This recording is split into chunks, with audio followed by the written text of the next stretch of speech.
Hypatia, good evening, or probably good morning by the time this gets to you. Yes, as you know, I'm not really very lively at the moment.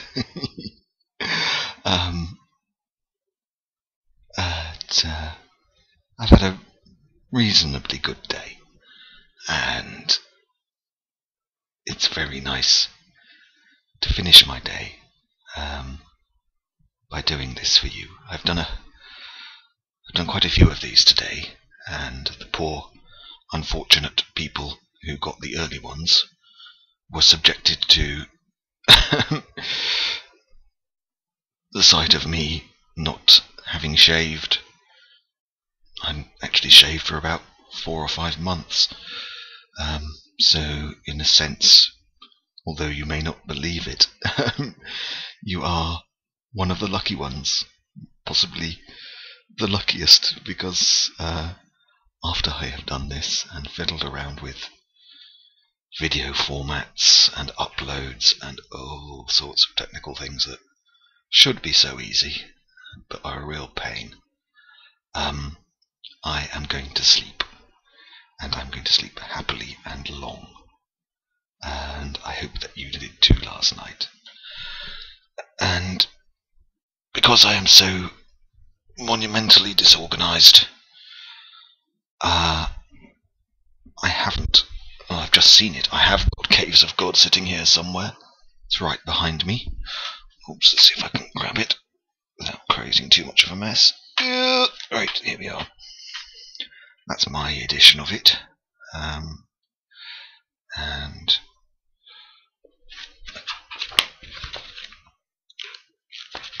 I was hoping there would be a picture of the illustrious Professor Kostov, but there isn't a picture to show you. Anyway, sorry, that was being mischievous of me, because such is my state of chaotic existence at the moment. I can't remember how far I'd got, and I'm really a bit too tired to do his words and thoughts justice at the moment, so I'll leave that for when I'm feeling a little bit more Kostovian, shall we say. So something a little bit more relaxing, and I hope, thanks to you, I have so much choice. It's a whole new world of reading and thinking. Could have some more Shafak, but that isn't in here, I don't think. No. Could have some more of this, which I do hope we can go back to, Dr. Mansel's Constantinople, which was lovely. But I think something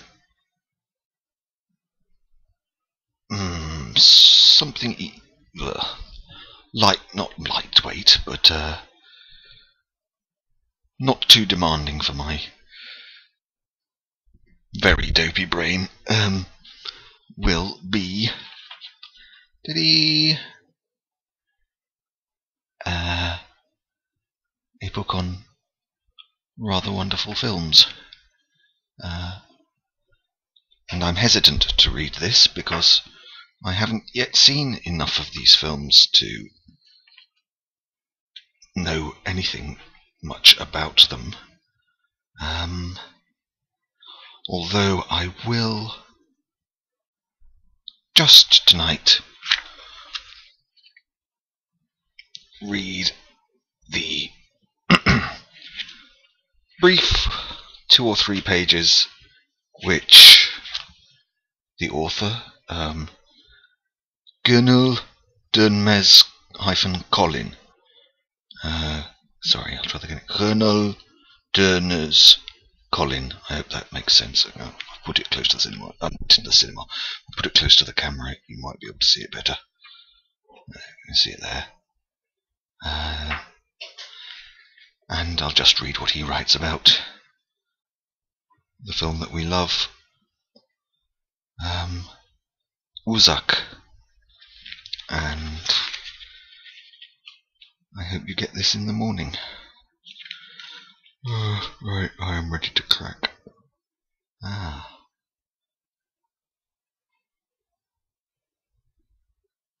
And just before the little section on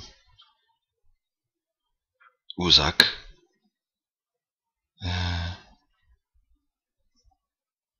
the book quotes French reaction to a film called Clouds of May, which I haven't seen, but I must see now.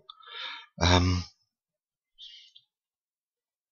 it quotes the French paper L'Humanité, referring to Ceylan as a Turkish Chekhov,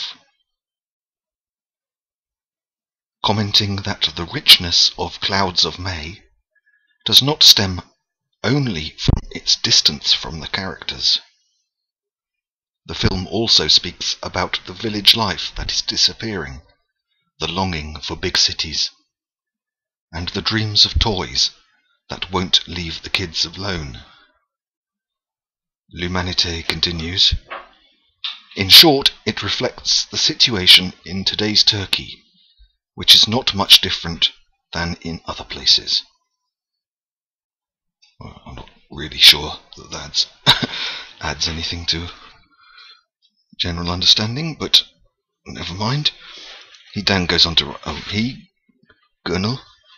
I'm guessing Gönül is a he. Might be a female name. I apologise if it is. Anyway, now continues to talk about something that we both know.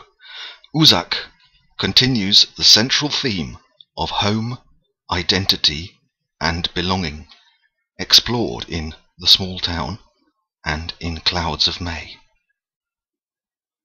The protagonist, Mahmut, played by Muzaffer Özdemir, has made a niche for himself in the big metropolis.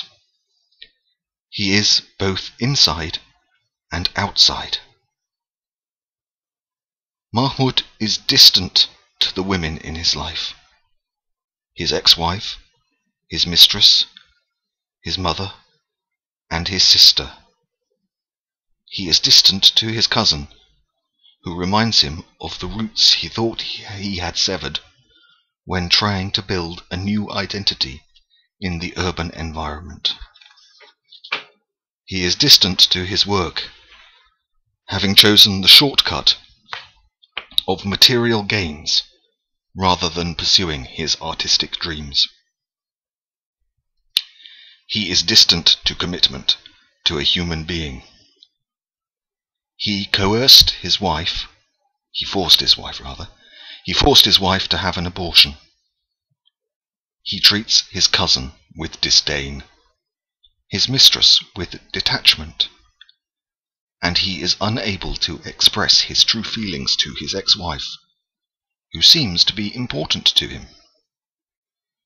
He is also distant from his immediate environment. Although the apartment seems large, his bed is placed in the living room, and he sleeps in a sleeping bag, like a traveller passing through. The film starts with an early morning country landscape covered in snow. A tiny figure approaches the camera. A bus stops in the distance, and the young man hops onto it. Cut to a blurred image of a woman taking off her stockings. A man in the foreground watches her, sighs, and takes off his shoes. The woman is waiting, and the man is watching. He arrives in bed. The image is blurred, facilitating its obliteration from the memory, once the act is over, and the feeling of shame settles in. Later, he would be seen cleaning the dirty spot on the bed, in an annoyed manner. Cut to the building superintendent, an Anatolian man. As customary, watching the woman come out and get into her car. His gaze clearly reveals his disapproval, since women who come and go in the dark are against his traditional family values. But there is something special about this gaze, which suggests the resilience of the rural migrant to adapt to new situations, or at least to keep silent. The clash of the two cultures is foregrounded in another scene, again involving the superintendent, when a middle-aged gay tenant walks out of the building with his young lover. Ironically, the superintendent is nicer to the man whose sexual behavior is against his moral convictions, but is distant and judgmental to the country cousin, who reminds him of a past he tries to forget. At their first meeting, he literally closes the door on him. The fact that the provincial other is not welcome, even by other provincials, is evident throughout the film. Yusuf acts the part to confirm prejudices. He follows women, he harasses them on the bus, with his eyes or with his leg. He does not flush the toilet. He smokes cheap cigarettes. He leaves his smelly shoes around. He prefers pop singer Sezer Aksu to Bach, whom he has never heard of, and he prefers sitcoms to Tarkovsky, who puts him to sleep. I don't suspect he's alone in that. Earning money is his only aim in life, and worst of all, he does not know how to put a distance between himself and other people. He brings the claustrophobic proximity of small-town living with him to the isolating, but at the same time liberating, anonymity of urban life that city cousin Mahmud has chosen to live.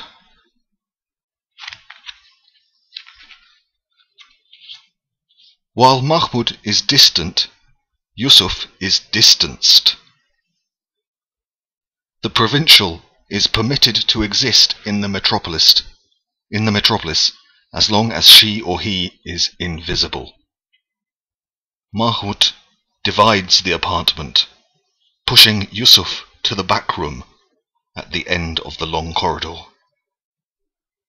Yusuf keeps leaving lights on, and Mahmud keeps turning them off, like the doors that he keeps closing, as if to protect his home territory and the identity he has chosen for himself.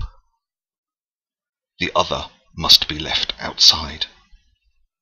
But by locking the other out, one also locks oneself in.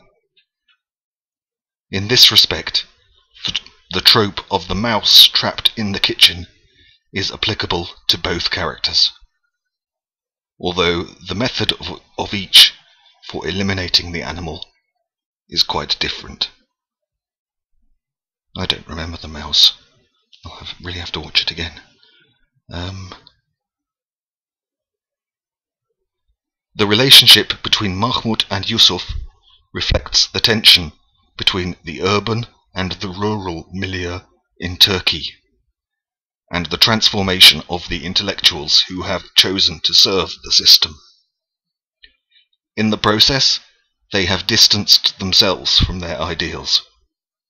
Mahmud, once an ambitious photographer, now makes commercials for ceramics companies.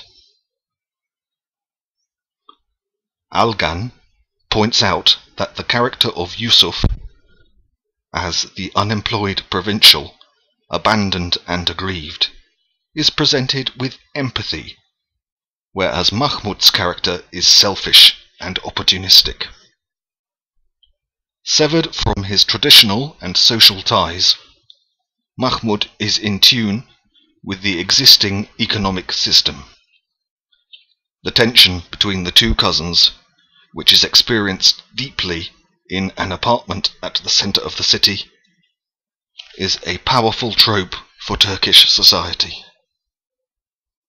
A new type of urban intellectual was created in the 1980s with the social and economic changes and the hegemony of the neoliberalist worldview. The new intellectuals, journalists, propagandists, advertisers, company executives, public relations experts, are some of the typical professions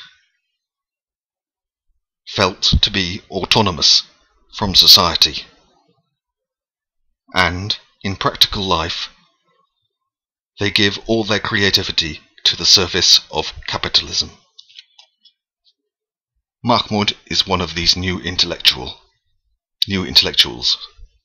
The lifestyle of Mahmud has been approved and exalted, whereas the other, represented by Yusuf, has been humiliated. The cinema of that period endorsed this point of view, advocating neoliberal lifestyles, and Distant is the first film to look at this period critically.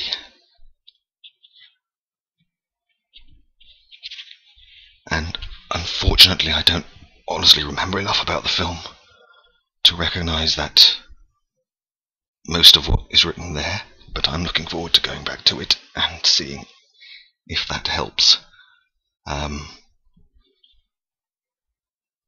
There are 3 nice pictures here. I'll try to show you. There we are, 3 stills from the film. Oops, if I just bring that close to there, you should be able to see that alright. 2 pictures there, and 1 on this side. Oops, left. Left, John, come on, work it out. That's it. I remember it was a film about alienation and the unease of relationships. I didn't realise it was so social and political. Perhaps that is why it did not meet with much success in amongst Turkish audiences. I don't know. Anyway, it makes me want to go back to it again, so that's that's what a good analysis should do. And I am fading, I'm afraid, Hypatia. Almost collapsing on my keyboard. So I'm going to say goodbye. Okay, take care. All the best.